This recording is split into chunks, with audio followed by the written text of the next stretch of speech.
Okay, good morning. Good morning. It is early. It's very morning.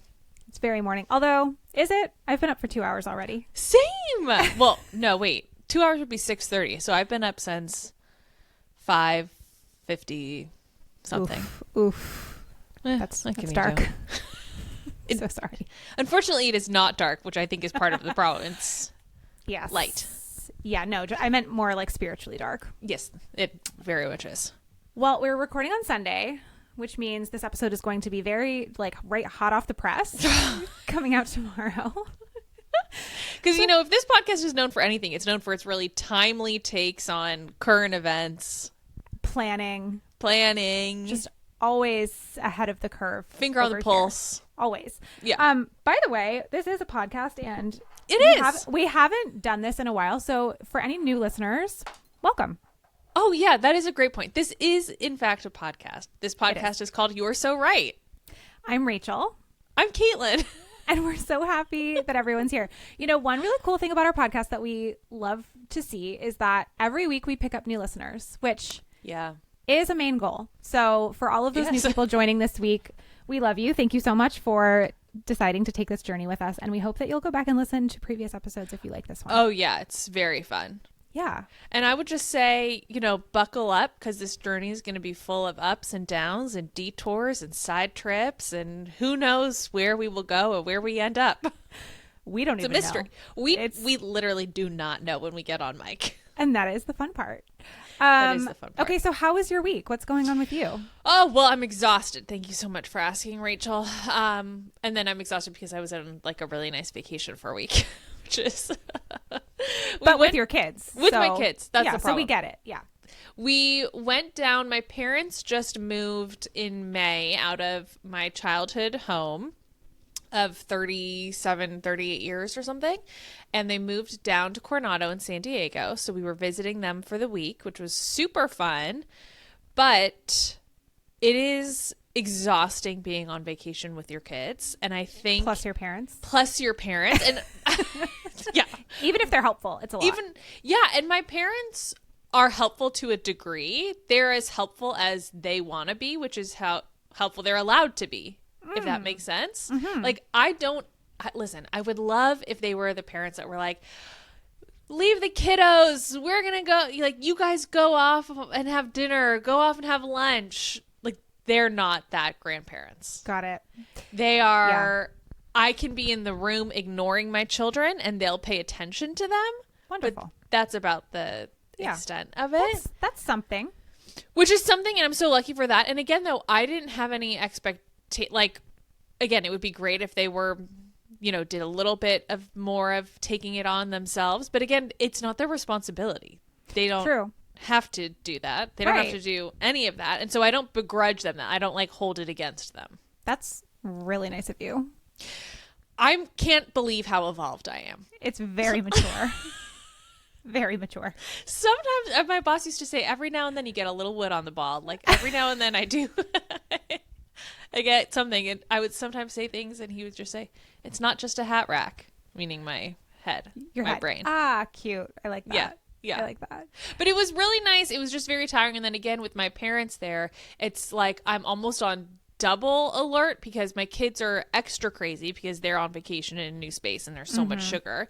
And then I'm trying to calm them down because I can see my parents being like, what the fuck is going on over here? This is insane. Yeah. You guys were never like this. Yeah, exactly. And I'm like, well, we probably were like that, but you also just closed the door at night and never saw us until the morning. Did I tell you how my mom was like, you slept through the night at 2 weeks old? And I said, no, I didn't. And she said, yes, you did. I would put you in the crib and I would go to sleep and I would close the door and then there you would be in the morning. And I was like, that doesn't mean I slept. That just means you was she also putting you down on your belly probably with a bunch of stuffed animals in your crib? Yeah, 1,000%. That tracks. She told me that my daughter was turning 2 in October, and she told me by this time I was in a bed by myself and was putting myself down, I guess. That's what my mom says too. She says that she would just put books in my crib and I would just entertain myself, and so she didn't have to come get me in the morning. Yeah. Were you also sending me to the coal mines? I don't know what you want me to do. This is not the same. It's wild. It's wild. But yeah, so it was very nice, but it was exhausting. It's emotionally taxing. Emotionally taxing. Yeah. And I also, speaking of emotionally taxing, had some very humbling moments this week. A collection, a menagerie of humbling moments, if you will. Do you want to hear them? Yeah, obviously. Who was the one humbling you? The internet, the universe? Everyone I encountered. Okay, tell us everything. I have a list. Okay. So first, Rachel, you and I were on a call about our New York podcast event. And I had some people I was assigned to talk to pitch being sponsors for the event. So everybody was going around saying, you know, their status updates of people that they're talking to. And I got to share that both of the people that I emailed out just straight up ignored me. Just didn't respond. That was tough. And they still haven't since that And they still haven't. And that call was on Tuesday. Okay. Well, okay. Their loss is what I say. Humbled. We did that. Then I talked to this person about this British podcast that they were going to fly me to London for. Right. If you listen to last week's episode, you know about the London of it all. Yeah. Oh, yeah. Amazing. And then I just haven't heard from them again. Because you're supposed to be going like next week. Yes. So humbled. And when I was talking to that person, she told me that she thought I had a very British sense of humor. Last week, I was talking to another person in England, and I said, oh, you know, I was recently told I have a very British sense of humor. And she goes, huh, maybe. Wow. And then she goes, yeah, it might be in the pauses that you take. So I'm like, it's not in the things I'm saying. It's in the absence of me speaking is when apparently my British humor comes to shine. Humbled. Todd, our beloved Todd at Apple. I email him and say, ask him a question, and he goes, I'm so sorry for the delayed response. This email went into my junk folder. So he out loud admitted that he was sending our emails to junk. That one hurt. That would really hurt. Humbled. Okay. Then I shared this reel about how I'm trying to, you know, do different things, and I was trying to make sourdough bread. Clearly, Taylor Swift is watching my Instagram because she mentioned she's into sourdough bread too. Such a copycat. And I said, you know, I was like a recovering type A perfectionist. I used to be very type A perfectionist, and I'm trying to do things that I'm not going to be perfect at and still keep doing them. And somebody commented on it and said, you know, it's shocking that you're calling yourself a recovering type A perfectionist. I think it's pretty clear you've already recovered from that because nothing that you do gives off that vibe. Humbled. Did you block that person immediately? No. Why? That is so because you know what? Rude. Sometimes, Rachel, when we fly too close to the sun, when we get too big for our britches, sometimes the universe has to just knock us down a peg. And I say, okay, you know what? We're down a couple of pegs. So you like to keep those people around just for that sole purpose. I just keep them around for that. It's been very humbling. I also then wanted to share some of my favorite summer shoes, and trying to take a picture of my fat foot with just little toes sticking out was very humbling. And it reminded me of the time you said, I'm sure there's someone somewhere who would pay money for pictures of your feet. I meant that in the absolute most complimentary way. Like, of course, there is a whole genre out there that would appreciate your feet. Right. But again, it's the whole genre out there that would appreciate your feet instead of just being like the general feet fetish community because your feet are so beautiful. I'm sure there's some niche kink genre that would appreciate your feet. I still don't see the problem. Okay. Regardless, that's where I'm coming to you from. But you know what? I'm not going to let it beat me down. You're not letting it get you down. I'm not letting it get me down because the only way you can go from down is up. That is so true. So to me, I'm like, oh, we're just prepping for even more delusion, even bigger and better things. You know, you always have such a way of putting a positive spin on absolutely everything. And I think being humbled once in a while, like you said, is good for all of us. It's very good for all of us. It's how I'm so British funny. Exactly. You don't get to be this funny without some adversity. Yeah, and that's my feet and other things. Something I'm around here too is like squeaking, and I don't know what's happening. And I'm like, I was hearing that too, but I was choosing to just ignore it and hope that it doesn't show up on the recording. But there is like a slight clicking or ticking noise happening. Do you still hear it right now? Yeah, is your computer working too hard again? Probably. We need sponsors for this podcast so that we can fund Caitlin's computer upgrade so she can get an Apple like the rest of the world. This is a brand new PC laptop. You don't even know the from brand internet. name. You don't even know the brand name. It doesn't even have a brand name. It just has like a sticker on it. It's so true. Okay. What's going on with you, Rachel? You know, Caitlin, I've been humbled this week quite a few times as well. Oh, no. So I've been solo with my girls since Tuesday. My husband and son went on a camping trip. So last weekend, to butter me up, Marley was like, I'm going to take the kids for the entire day. You just go do whatever. So I went and got my first lymphatic drainage massage. Oh, right. And that... Wait, if you haven't listened, there is a podcast episode called Rachel Gets Jiggled, where Rachel talks about her most recent massage experience, and she doesn't like getting massaged. At all. And they literally just jiggled her body up and down. That was maybe preferable to the one that I just got. Oh, so yeah. lymphatic is different. Like, I knew that I was signing up for something not necessarily relaxing, like a Swedish massage, right? It's more, it's serving a purpose. It's not, you're not going there to relax necessarily. Mm-hmm. But I have just been feeling so bloated despite eating less and working out slightly more, walking. Sure. I just cannot drop the extra weight that I've gained since weaning. It's really annoying. So I was like, okay, let me try this lymphatic massage. I've been seeing it everywhere. Everybody says it's great for just like moving around stuff. Lymph, I guess. And depuffing. Moving around lymph? What do you think lymphatic means? It's your lymph. It's your lymph fluid. You didn't even know that you don't have a prostate, okay? So like, let's relax. It's not. Okay. It's your lymph nodes. Lymph is a fluid. No, it's not. Yes, it is. I'm going to Google it right now. Okay, What yeah. is So who lymph? cares I didn't know I didn't have a prostate, even though I was convinced I had prostate cancer. What is lymph? Lymph is a fluid similar to blood plasma that circulates throughout the lymphatic system. Okay. Wow. Okay. Humbled. Again. But so I go and it's like this very fancy spa. So it's like a really nice lymphatic massage. And this woman, she was just the most beautiful, maybe like 70-year-old Asian woman I have ever seen. I couldn't understand most of what she said, but I did understand that she took the towel off of me when I was face up to like do this stomach stuff. Ooh. She puts her hands on me, doesn't even do anything, and just lets out a deep sigh. She puts her hands on my stomach and goes...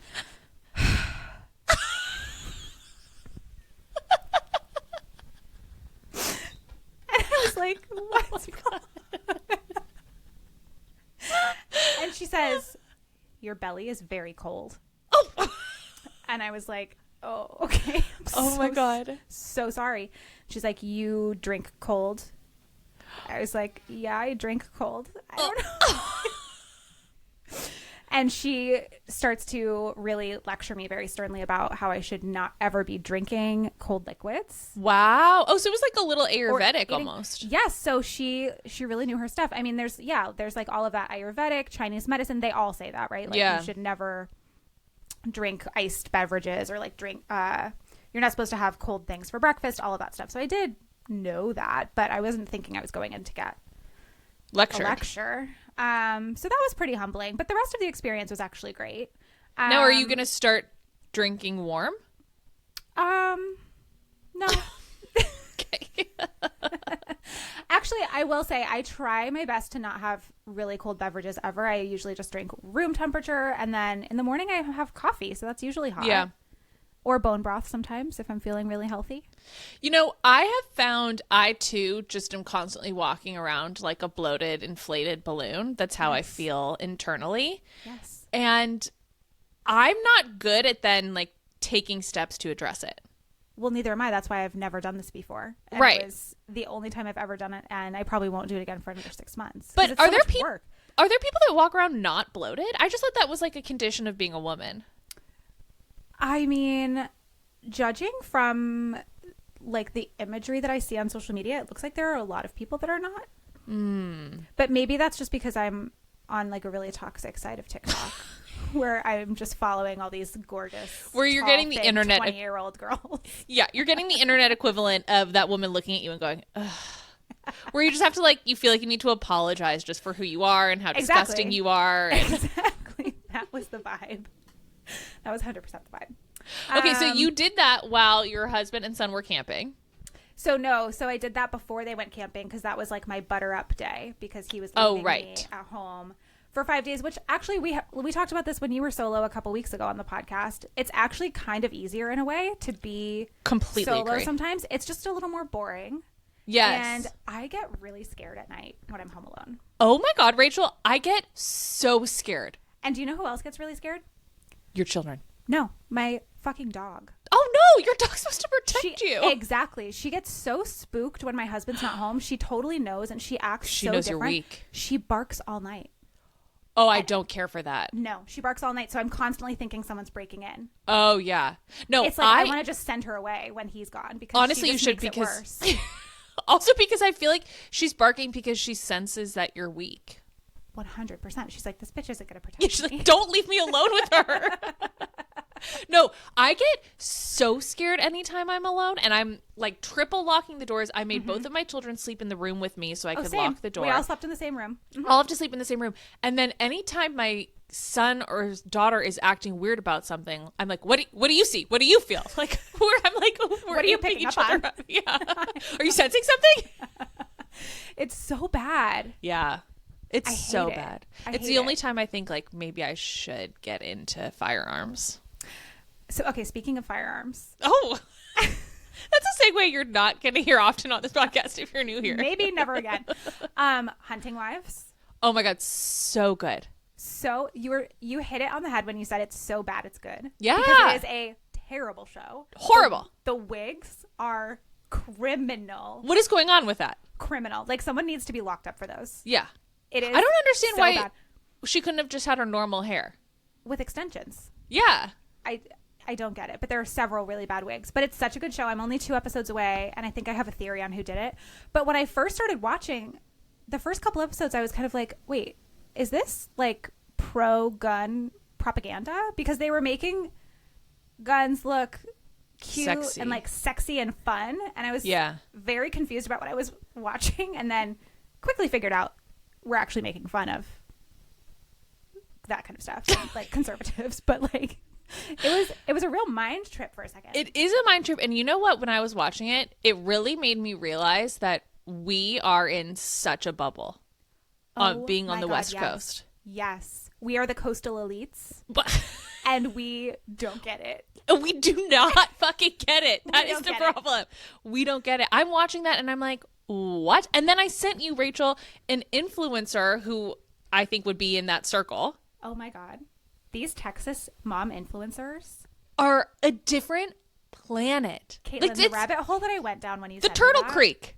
Oh, yes, exactly. Wow. Circling it back to like episode 1. No, I realized the exact same thing. I was kind of like, the way they talk about abortion, the way they talk about all this different stuff, I was like, holy crap, this is a different world that I'm so unaware of, which I think is actually a good thing. I think it's good that we are made aware that there are people that think so differently. Totally. And if you can package it in a way where there's like some, sensual love scenes and some bad wig work, but what can you do? Like, but you can look past the bad wig work because there are some great sex scenes. Oh my God, it's so good. Yeah.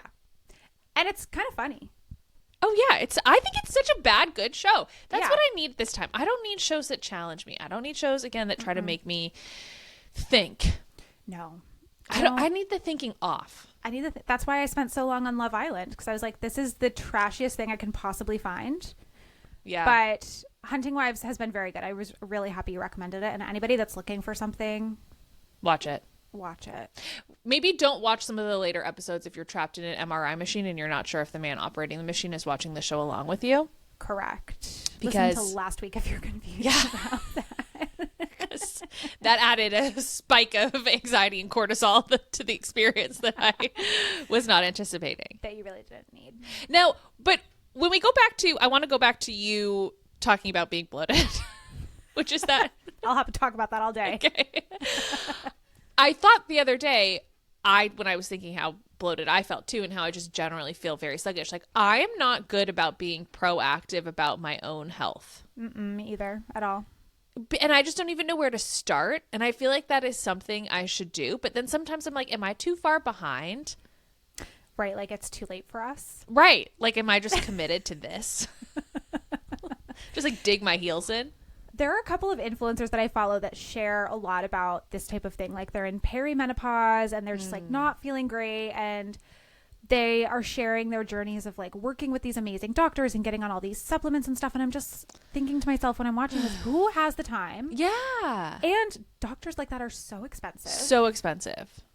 I went to a naturopath right before I got pregnant with Otto, my first, and it was great. I was kind of trying to figure out, I had like not health things, but like I've always had acid reflux. Like I've always had stomach issues my entire life. And so I was trying to get that all figured out. And I left the naturopath appointment really excited, found out I was pregnant the next week and was like, well, can no longer afford that naturopath because now I'm having a baby, because it was so unbelievably expensive. And I've never been back to anybody like that since, really. Yeah. I also am like, should I be, injecting my own blood back into my face? Isn't that a thing? Yeah, no, definitely you should. Okay. Do you do that? No, but I'm going to. The PRP, it's called. Oh, okay. Because you just so emphatically told me I should be doing it. Everybody should. Oh, okay. Everybody should. We all should. Everybody should. I actually was very close to doing it on my scalp. Oh, for your hair. For my hair when I was going through the telogen effluvium. Whoa. Hair loss from COVID. Yeah. And I lost like 3/4 of my hair. And the dermatologist said that can be really effective. But again, it's $900 a treatment and you usually need like 4 treatments. Yeah. At least to see results. So I kind of wanted to try everything else first. And then luckily it did grow back. But yeah, it makes you understand a lot of people get those facials. Yeah. It makes you understand why everybody's going to Turkey for, which by the way, when did Turkey change its name? Wait, what? To the country Turkey? It's written differently now. What do you mean? Google it. When I think of Turkey, it used to be Turkey. What do I look up? Like, what is the country Turkey? Yeah, and now it's like Turkey. Oh. Yeah, it's spelled different. Yeah, when did that happen? Officially Republic of Turkey. No, we're women of the world, but apparently we're not women of the world. I don't think we are, actually. Anybody listening to this podcast is going to be like, what a couple of dumbasses. They don't know we what are the lymph problem. is. We are 100% the problem. Somebody tried to come into my DMs yesterday talking about how public education makes idiots. And I was just like, no, it doesn't. And now I'm like, actually, no, I didn't go to public school. So there. Yeah, be like, no, I went to private school and I'm an idiot. Look at how dumb I am. Yeah. Okay, well, that's a fun fact. Interesting. Yeah. I wonder why. If anybody knows, let us know. Now, Rachel, you asked on your Instagram for hot takes, controversial opinions. I sure did. Okay. I have 2 of my own I would like to share before you jump in. Then, I got some really, really great ones to talk about, but you should go first. Now, these are my controversial hot takes. They're not co-signed by Rachel. Maybe they will be. And if you are on the side of my controversial hot take, meaning like you feel personally attacked, you should. So my first one, just kidding. I'm, keep doing you, whatever. But like maybe think about what you're doing. Anyways, my first one, I have written down, lattes are just giant, embarrassing glasses of milk? ? Like you're just drinking so much milk. You are 100% correct for that. Like I watch these latte making videos on Instagram and I'm like, lattes are disgusting. You're an adult just drinking a giant ass glass of milk. If you ever actually watch them make it, you will see that it is a full glass of milk. It is a full glass of milk, Rachel. And it's like a teaspoon of coffee put in there just for color, honestly. Yes. Just for the color, just for the aesthetic of it, so that you don't look like a toddler carrying around a sippy cup of milk. Exactly. And it's like, listen, milk is great for you. Like calcium and whatnot and bones. And vitamin D. Vitamin D, sure, all of that. But you need to call a spade and just admit you're an adult drinking a glass of milk with a straw. You're so correct. You might want to say you're so right, which is the name of our podcast. Oh my God. I'm a master at branding. Branding and marketing. Okay. Caitlin, you're so right. Okay. Thank you. Okay. I felt like it was too on the nose to say you're so right. To say the title of the podcast. All right, what's your next one? My second one. is that if you are somebody who has made liking cheese your entire personality, I don't like you. Okay. This was inspired by a tweet or a quote I saw that was like, if you say you hate the word moist, that shows to me that you stopped trying to develop a personality in 2011. I saw that too, and that is so right. And it is so right, but that's how I feel about making liking cheese your whole personality. That you decided to say, like, you haven't moved on from that. I see what you're saying. I actually do kind of agree. I don't know that I know anybody that way in real life. Which it's on, yeah, it might be probably more on like purpose. On like Instagram thing. Internet culture, yeah. Yeah. Where it's like, let's just take a break. Is this there are other foods. I guess I'm really coming for the dairy industry today. I was going to say, this is a very clear theme.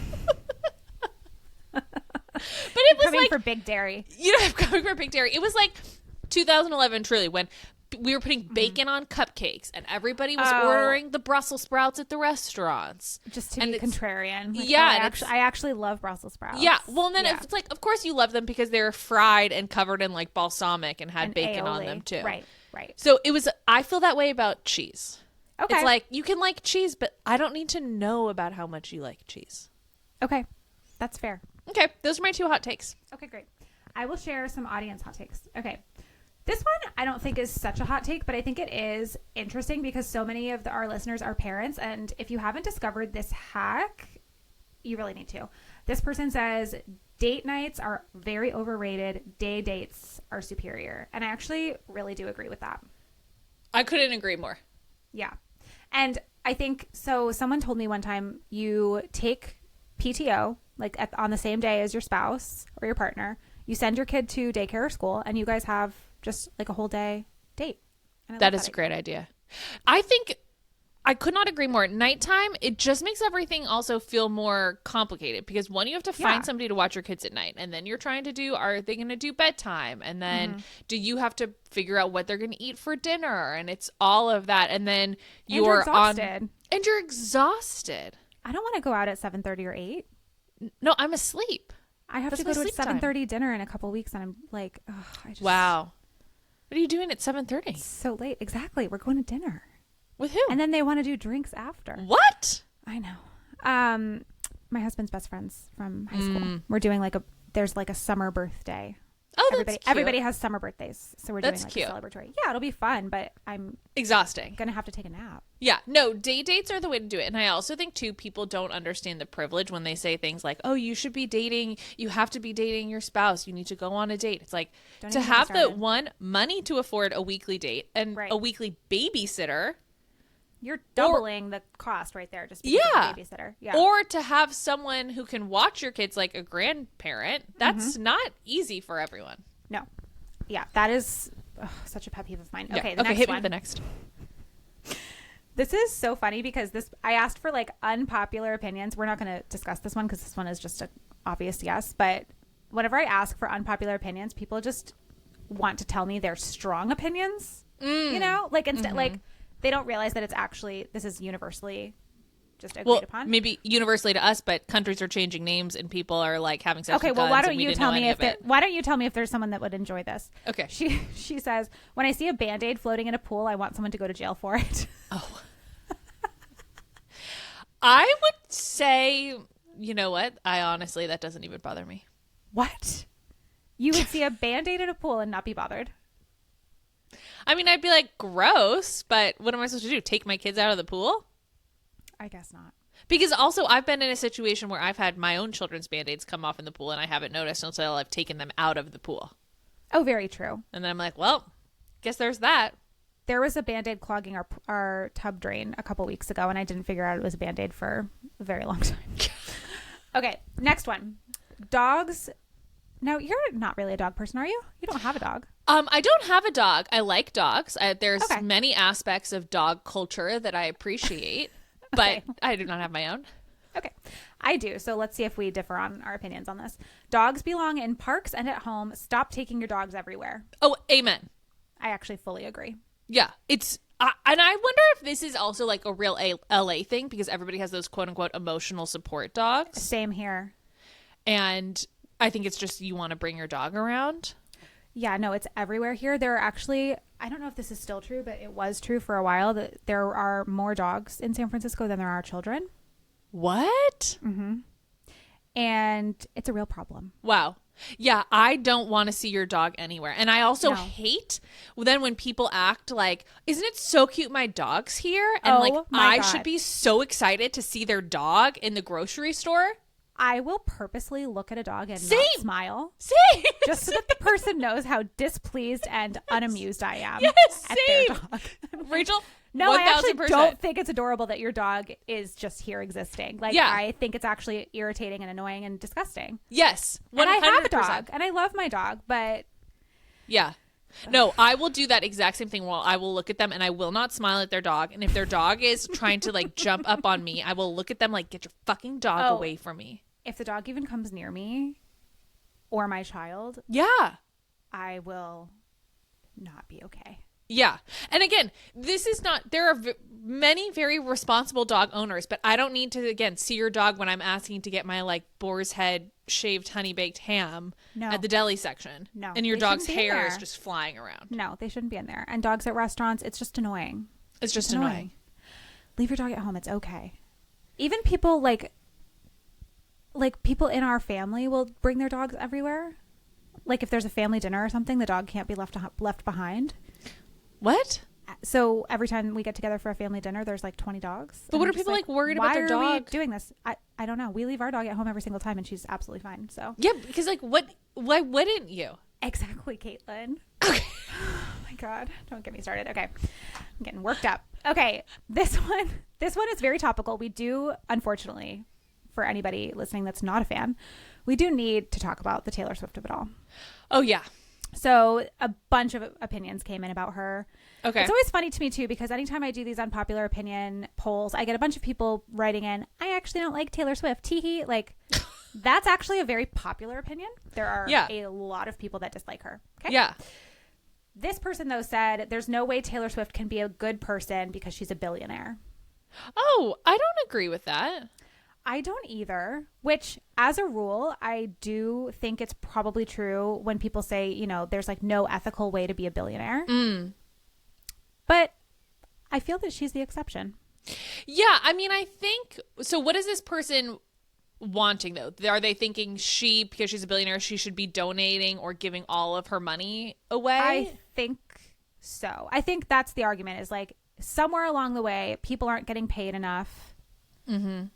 Or she's just hoarding too much of the money that's being made off of her name, brand, likeness, and music and work. Mm-hmm. So I don't know, because she is very philanthropic and she does pay her people very well. Yeah. She gave out like $100,000 bonuses on her tour. Yeah. But she also just makes a shit ton of money because she's the most famous singer in the world. So I don't know. I think my problem is more with people like Jeff Bezos, who are billionaires and have all of this money, and it's really when you compare, and they treat their workers like shit. Yes, and when you compare him to his ex-wife Mackenzie, and you see that she is giving away billions and billions every year, and you don't see that happening from him, and then he does things where he keeps trying to get more money, and it's like never enough. That's where it feels evil to me. Yep. Versus like Taylor Swift, it doesn't seem like her end game is to make money. When it seems like Jeff Bezos is to make money. Agreed. Okay, but she's barely a billionaire. Her net worth is $1.6 billion. Okay.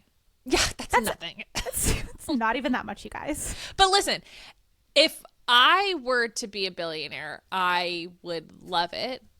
And that's all I'll say. Jeff Bezos' net worth? $243.7 billion. Yeah, that's crazy. Those are two completely different things. Yeah. Now, I have an opinion on Taylor Swift, which is that I feel like I think her best album, my favorite album, is Midnights. And I feel like nobody talks about how good that album is. I loved Midnights also. That's my favorite. Really good. I think it's like a top 4 for me, maybe top 5. Okay, well, that's not... that's a lot. Well, there's been 12, so it's in the top half. That's true. But I think it's very good. What's your favorite? It's really good. I think if I really loved Tortured Poets Department.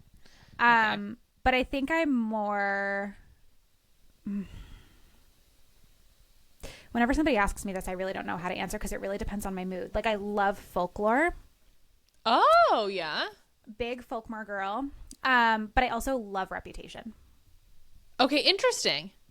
So, were you sad that she wasn't re-recording it? No, because I love the originals. Okay. So I was okay with that. I mean, I would have loved to see what she would have done new, but maybe she will someday. I bet there's stuff in the vault that she'll release at some point. I'm sorry, I just took a huge sip of water while you were saying that was a very long pause. Great for audio. This is an audio medium. Let's remember. No, Reputation okay, so is very good. Did you watch any of the coverage this week? Just clips. Just clips. Yeah, I haven't watched the whole podcast or listened to it. No.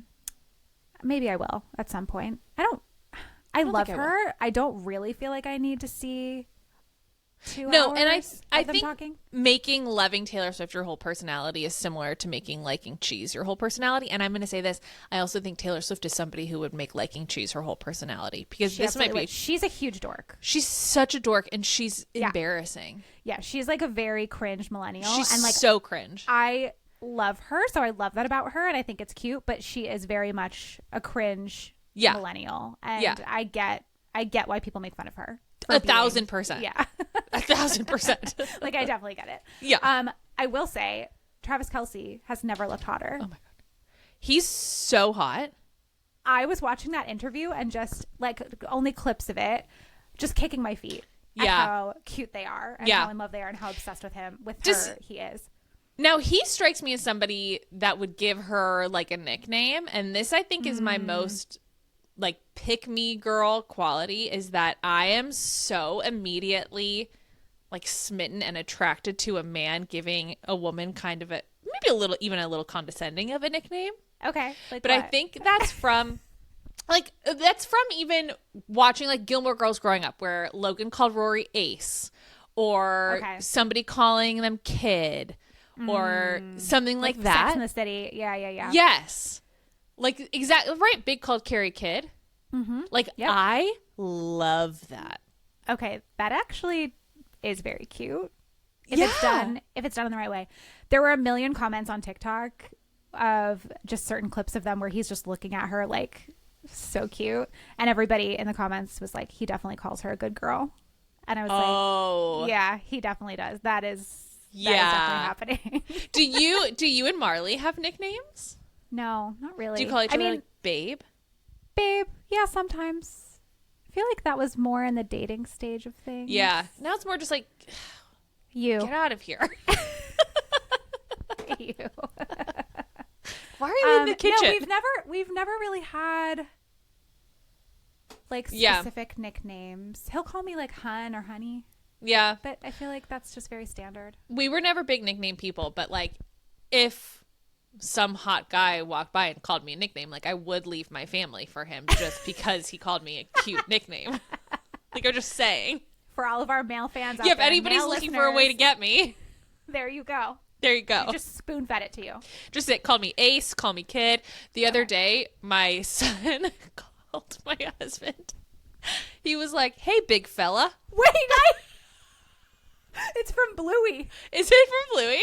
My kids have been calling my husband that for the last few weeks too. Oh my God, it's so funny. The one that killed me was Lenny, our toddler, who again, she's 2. She can barely speak. Yeah. Doesn't really put a lot of sentences together, but she'll come up to me and be like, hey, big fella. It's so cute. That too. It's I'm like, am I looking extra bloated today, Lenny? Yeah. It's so funny. And then maybe this is from Bluey too, but then my son called me boss. When he was like, hey, big fella. And then he handed me something and went, here you go, boss. And I was like, I turned to him and I said, that's exactly what you should be calling me. I was like, that's exactly correct. And you should be calling your dad big fella. Oh my gosh, that's so good. No, every time my kids do something funny or cute or creative, from Bluey. It's from Bluey. Okay, are you ready for the next one? Wait, no, really fast. Can I just share with the listeners my favorite story about you, which is when you posted on Instagram that your kids were playing library and you were like, this is what's so great about having like minimal screens in our family is my kids come up with the most inventive games. Like, look, they're playing library. They're so creative. And then a minute later you posted a screenshot of a text from Marley that's like, that game is from Bluey. Talk about being humbled. And we've definitely told that story on the podcast before, but because I think about it every week. So good. Humbled me right to the ground. Okay, next unpopular opinion. I think sexy maternity pictures are weird. Yeah, absolutely. I agree. 1,000,000,000%. Like the boudoir maternity pictures? Yes. Yeah, I think that's don't what they mean. care for those at all. But no offense ever, if you did them. But I also don't ever want to see them. Did you ever do boudoir photos in general, like not pregnant? No. Okay, I did. What? As like a wedding gift? As a wedding gift. It was all the rage back in 2016. Everybody was doing it. Totally. Do you ever look at them?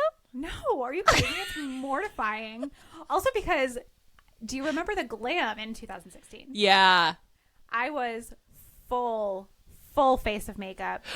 Wait, what would you do if you full just walked... strip of fake eyelashes. Hair extensions down to my butt. Like hair extensions? Yeah. Just for the shoot?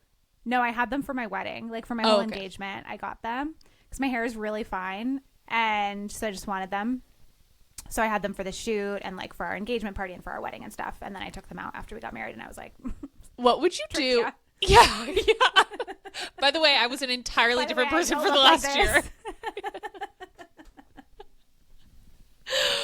What would you do if you walked into a room and Marley was just quietly flipping through that book, like with tears in his eyes? I'd be so happy. Yeah. Be like, I actually got my money's worth out of these babies. Yeah, no, I never wanted to do that because I knew I would never, like whenever I was at my peak of good looking, it's like, why would I want to torture myself and go back and be like, oh, I used to be so hot and now beautiful Asian women are looking at my stomach and sighing because of the amount of work they're going to have to do. No, it's actually so true. Talk about humbling. Again, that's going to have to be like the title of this podcast this week or something because I think it should be You Are So Correct. But you know, it's so funny. We were watching, it was our anniversary a couple months ago. So we were showing our kids like our wedding photos and there was a video clip that we watched. And my husband just looked at me like, did I look like a predator? Why? Because I looked so young. Oh. I looked like a teenager. And you he do looked look the young. Same. Wow. So he was like, did people come to our wedding thinking I was like into teenage brides? I mean, based on the story last week with his 18-year-old woodland lover, he clearly... I was like, you have a type. Yeah, you have a type. Well, and you are kill me. a more petite little lady. Yeah. I'm 5'1". So, yeah, you do give off a younger... A youthful vibe. A youthful vibe. Well, thank you. You're welcome. I'll take what I can get. Okay, no, next but one. Did you do... I know then you posted that you did some maternity... I also did maternity pictures. Yeah. Which I could see how they would be viewed as sexy because I was wearing a bikini. But that was because we were at the beach. Yeah. We took them in Hawaii. And only for our third. I never did them for our other ones. And I knew my third was going to be my last. So I was kind of like, fuck it. I never felt called to do any of that. And I also, like I said, I don't ever want to see someone else's like sensual maternity photos. No, I think they're a home thing. I think they're it for would be your own personal use. Yeah. I mean, it would be bizarre if you were like taking it out into the world, but even on like your posting them, I mean, yeah, like the ones that are just like topless with the jeans unbuttoned. And I'm always like, you look so beautiful. And wow. Yeah, I just I don't know. I have a friend who does a lot of like professional photo shoots, but she does them like in her home. Mm-hmm. So somebody will come into the home and take like just nice pictures of them, but doing basic everyday things. And to me, that's what I would rather have captured. Like, I love that. Yeah. Because I'm going to look more back lifestyle. Like me in a G-string with my pregnant stomach. Which, by the way, I was never somebody that exposed their pregnant stomach because I was always pale and hairy. So it's like, do you need to see what a hobbit would look like pregnant? Here you go. But if not, like, nobody needs to see this. Yeah. Were you a stomach exposer? No, but now, okay, again, I'm on this really toxic side of TikTok where I follow all these super young, beautiful girls. And there's one that's pregnant and she posts her outfit every day. And every day it's these adorable like baggy pants of some sort with a cute little tank top and her cute little belly out. No. And I'm just like, damn it, I want to get pregnant again just to wear these outfits and have my belly out. It just looks so cute. But would it be like Rachel's journey through Adam Sandler's fashion? No, yeah. I mean, because I'm short, like I definitely, pregnancy, I don't think looked amazing on me. Yeah. I bet it did. Well, okay. Speaking of pregnancy, the next one is very, very controversial. Oh. It should be legal to sell your placenta. They're worth a ton of money and kids are expensive. Okay. I actually know you're a doula, so please shed some light on this. I was going to say, being a doula, I completely get. So basically the thing is, when you give birth to your placenta, it's yours to do whatever you want with it. So you can take it home and have it encapsulated, which I did. I did with my first. Yeah, which I loved. If not, it's deemed quote unquote medical waste. So they take, and it's an organ your body grew. Right. And they take it and they either they test things on it or they sell it to other companies to run tests on it because they sell it? They don't throw it away? No. So that's what she's saying. So companies will sell your placenta for like $10,000 to another company. Like your hospital will sell it. They don't throw it away. What? So when they say they're taking it for testing to like run tests on it, they're selling it. Is this true? Yes. What the fuck? Think. So I just gave up $30,000? Yeah, I mean, I don't know the exact placenta? costs. Yeah. Oh my God. I mean, I'm sure it's not every single placenta, and I'm sure hospitals do things differently, but yeah, they take that and they're not throwing it away. Ever. Okay. So, but it's illegal to sell it yourself. Well, I don't know how you would run a black market placenta. Like, how would you get in touch with a... I don't know. It's got to exist. Placenta market. I'm sure it exists. Sounds like this person just needs to do a little more digging. Or does this need to be a business you and I start, and this is how we get our unethical billions? Our placenta empire. Wow. Okay, I didn't know that. That's wild. Yeah. And I will say though, so you encapsulated your placenta the first time. Why didn't you do it the other 2 times? Because I was too lazy to take the pills every day, and I didn't really notice a difference. Oh, okay. Yeah. I didn't. I loved it. I hear a lot of people think it's great, and then there's other people who say it's like super dangerous. So then I also got scared to do it again because I was like, well, if I didn't see the benefits and there's a chance that it's not good for me, like why bother? I mean, those people are working for Big Placenta, and they're trying to get you to sell it. Yeah, exactly. All right. Tipping has gotten out of control. Yes. Places are prompting people to tip. This is such a huge problem. Yes. And then every time I'm like, on principle alone, I don't want to tip you, but are you going to go spit now into my giant glass of milk, latte milk? It makes you feel like an asshole when they're looking at you, and it's like they're just trying to earn a living, and they're probably not being paid very much to be in that type of service industry. So I'm like, okay, fine, I'll tap the 10% or the 15%, even though you're literally just pressing buttons. Yeah. No, it's really bad.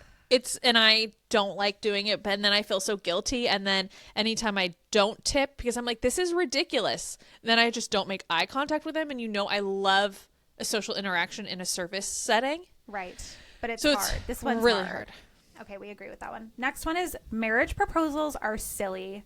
Women waiting around for a man is wild in 2025. I actually disagree with that. Yeah, I totally disagree with that. I would never propose to a man. Are you fucking kidding me?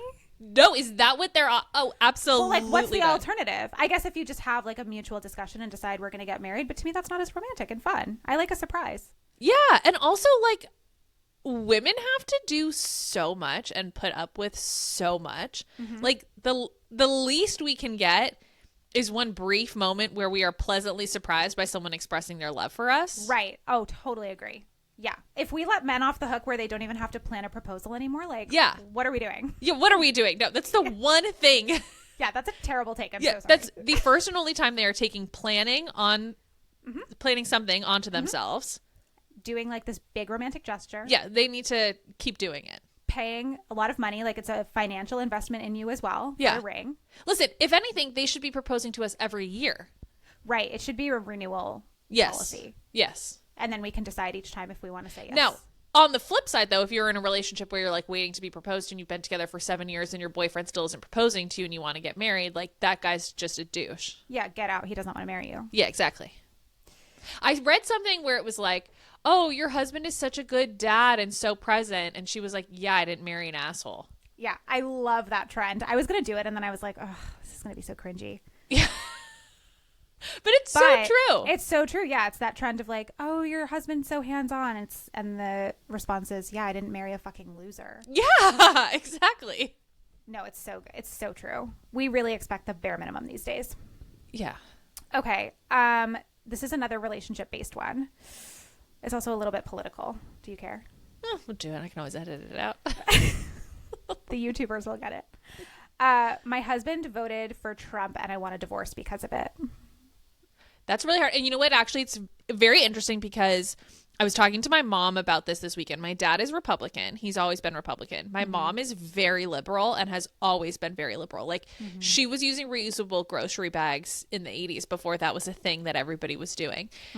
And they would get in huge arguments about politics. And I think there is a big difference. I was saying to my mom, a big difference between being a Republican or being conservative and being a Trumper 100%, and being MAGA. yeah. And I do think it is unfortunate that all people that are conservative are being lumped in with MAGA and Trump and all of that. But I do think voting for Trump is a choice. And with my dad, when Trump was running, my sister and I and my mom all went to my dad and we were like, listen, we understand you hate Hillary Clinton. We understand you hate Kamala, like whatever.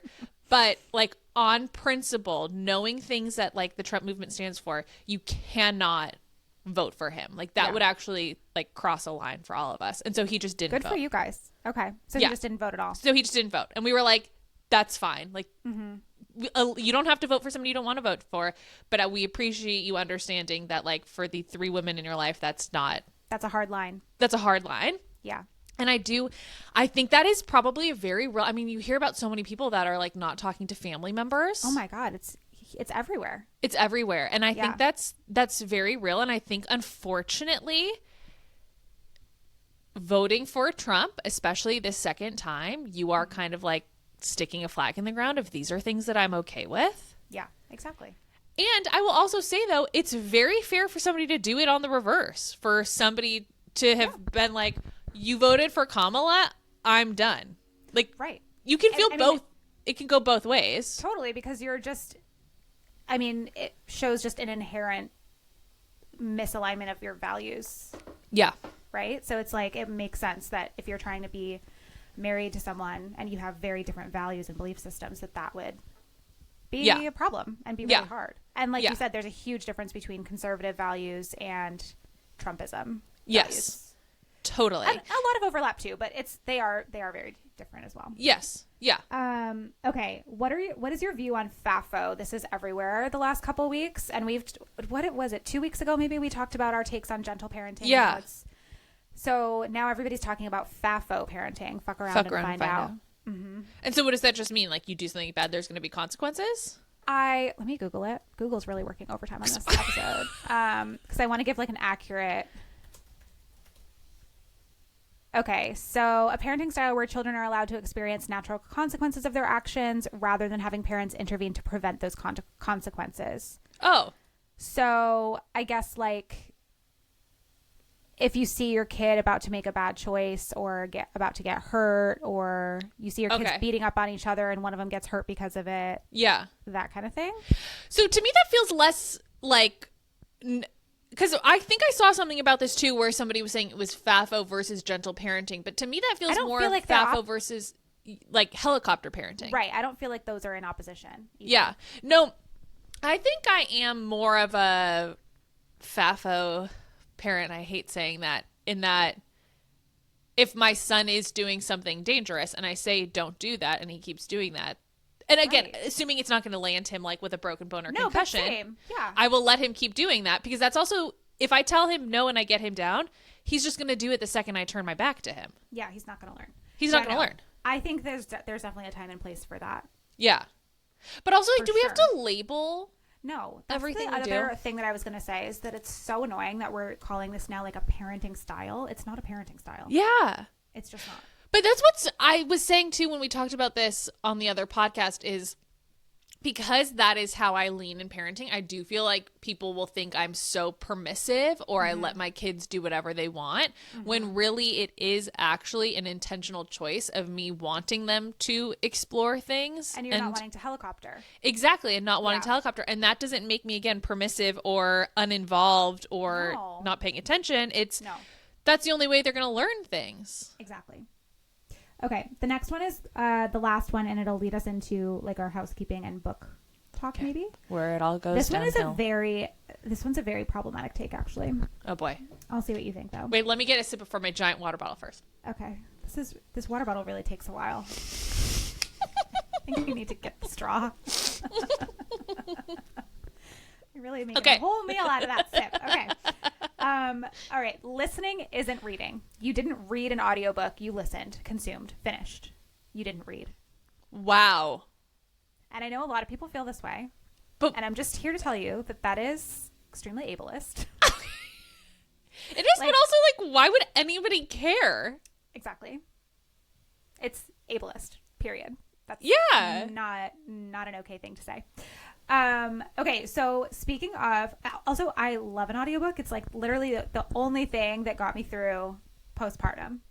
Yeah, but I guess my whole was listening to audiobooks. My whole thing is this circles back to the idea too of like if you give somebody a compliment, you feel like it's taking something from you. Like there are just people in that world, you know, that move through the world that way where it's like, I can't tell you I think you look like a cute little treat today because that is somehow taking something away from me. Because it means that I don't look cute.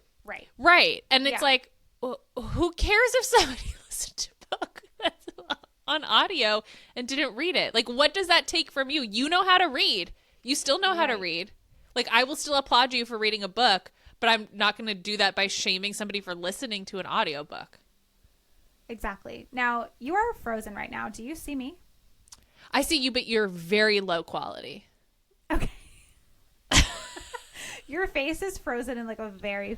Oh, now you're back. Okay. You're back.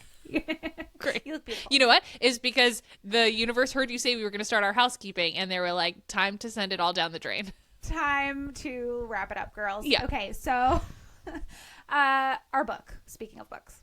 I am reading, not listening. But I'm reading Manacled, and I actually put a very good dent in it last night. So I feel like I'll be done in the next couple days. Okay, good. Because then we need to record the podcast for it. And we need to choose a new book. Yes. Oh, and speaking of, by the way, obsessed with the fact that our broadcast channel for the book club turned into you and I just basically texting each other and you saying, Caitlin, help, how do I figure it out? I didn't know. Well, I didn't know anything about the broadcast channel. But you knew people could see it. I knew people could see it, but I didn't know that they could reply. So I thought we were just talking back and forth publicly, like everybody could see it and they could maybe like a comment or something. Yeah. But I didn't know that when you press that little arrow underneath a comment, that means that there's comments from other people and replies. So I got to read all of those at once, which was really fun. Yeah. So yeah, join the broadcast channel. Join the broadcast channel. It's very fun. We put a poll in there for the merch we want to do. Yep. It's on Caitlin's Wilder Beginnings page. Yes. Just FYI. So you just go to her profile. Because our podcast doesn't have enough followers. Yeah, and I just couldn't take one more thing on. So no, clearly because you didn't. And I also don't know how to work them. So. And you last week texted me and said, "Is the broadcast channel still a thing? I just remembered it." Now that I know it's very interactive, I'm really excited to get in there more. Do we want to let people vote on the book, or do we want to be the ones picking a book? Like, how about instead of voting, we have people submit suggestions, and then you and I just pick? Or the other way around. Or we provide the suggestions and people vote. Well, that's the thing. Like, do we want it to be a book democracy or book dictatorship? We're book dictators. I kind of want to be a book dictator. Okay, great. It's like, you're in or you're out. It's very true. No skin off my back. Very true. Okay, yeah, I mean, why not just keep going? We picked Manacled, and look at how well that's going. You can't finish it. And No, I can. I'm back into it. I'm like back at a really good place right now, I think. Yeah. I mean, I do think a lot of people liked it. So I am still standing by that this was it was a great choice. It was a great choice. It's so fun. Marley Is he reading it? He's obsessed with our podcast. He is rewatching all of the Harry Potter movies. I thought you were going to say rewatching all of our podcast episodes. No, that'd be a little much. No, he's rewatching all of the Harry Potter movies till the end so that he can start reading Manacled. Oh my God. I know. What? I told him, you don't have to watch all those movies. Because I didn't even read the 7th one at all. Yeah. I didn't read the 7th Harry Potter. No, I actually think you don't need to have read all of the books. You don't need to remember anything that happened. No, absolutely not. Like, it's good if you have that background of basics of who the characters are, but it also really not ends necessary to... differently than the book does. Right. Yeah, so you really don't need to have tons of background info. Yeah. But yeah, he's very excited to start reading Well, if anybody needs a little taster after that book, so in the downtime between our next book, I read what's the first one? Assistant to the Villain. Apparently they were like TikTok books or something. Oh, okay. And it's similar vibes. It's like a bad guy, but it's rom-com-y, romantic-y. They're really dumb. They're very easy to read. You'll just like breeze through them, but it's a little kind of a similar vibe. Perfect. Yeah. Okay. And then, so you and I will discuss book choices. My mom submitted a book choice for... Oh my God. What did she submit? The Husbands, which is a book she's been trying to get me to read for like a year. Oh, okay. And I'm resisting it probably simply because she's telling me to. Sure. You know, that Is that the joys of mother-daughter? I told her we would throw it into the ring, so we'll see. Yes. I have a bunch of books like screenshotted on my phone somewhere that I just come across from different videos and stuff that I see. So I'll go through those and see if any of them look good. Go through them. And I'm okay if we do where we pick the top 3 that we have and then we let people vote on those. Okay. I'm okay and doing then that. if we don't like the winner of the vote, then we can just 1,000% we'll just still do whatever we want to do. Still do the one we want to do. Yeah. But at least we'll gather some input first. Yes. Okay. Okay, and we also have our event coming up next month in New York. Yes. I can't believe it's only a month away. Yeah, our live podcast. And we say live podcast, and listen, we have somebody helping us who's constantly asking us about like the AV situation, and Rachel and I are like, what? We don't know. So it might just be a live conversation between us. So if you hear podcast taping and you're like, I don't want to go to that, you probably won't be at that. No, that's not what it's gonna be. What you're signing up for necessarily. We're gonna have equipment there to, have the hope of recording. Sure. And we'll just see what happens. Yeah. Great. But we're not married to recording it. We're just gonna have like a fun mom's night out, conversation, free stuff, free drinks. Food, drinks. Yeah. Well, it's free after you buy a ticket. Right. So you buy the ticket, and for the price of your ticket, you get free food and drinks. Then you get unlimited food and drinks. I forgot they were charging. Yeah, we're hosting it at a space that charges. But it'll be very minimal. Yeah, very reasonable. Yeah. Okay. Anything else, Rachel? I think that's it. Great. I think that's it. I love that. Yeah, join the broadcast channel so that you can see the merch choices. We want to get that rolling in the next year. Yes. Please continue to rate and review. Yes. The ratings and reviews are great. Please don't write them in ChatGPT, though. Yes. And subscribe to the YouTube. Yep. The YouTube where you can watch full unedited. Yeah. Because listen, guys, this has been an hour long. We've been recorded, and I'm going to edit this down to like 40 something minutes. So that's 20 extra minutes of shenanigans that you could get live. And usually it's the good stuff that we have to cut out. It's the stuff that I'm like, I don't want us to get canceled for this. Which, is it worse to put it on YouTube where it's like enshrined, you can see the words coming out of our mouths? That's an interesting take. That's something to think about. We'll have to discuss this offline. That's something to think about. It is. Well, AI these days is making fake videos, so that's true. So we could just always claim that it's a deep fake. And go on Rachel's Instagram, and maybe she'll share just a head up of her boudoir shoot. Never. Oh my God, never. I want to see the makeup and the hair. I'll send a photo to just you, maybe. Okay. Of the makeup and hair. Okay. It's insane. Okay, I love that. Okay. Bye.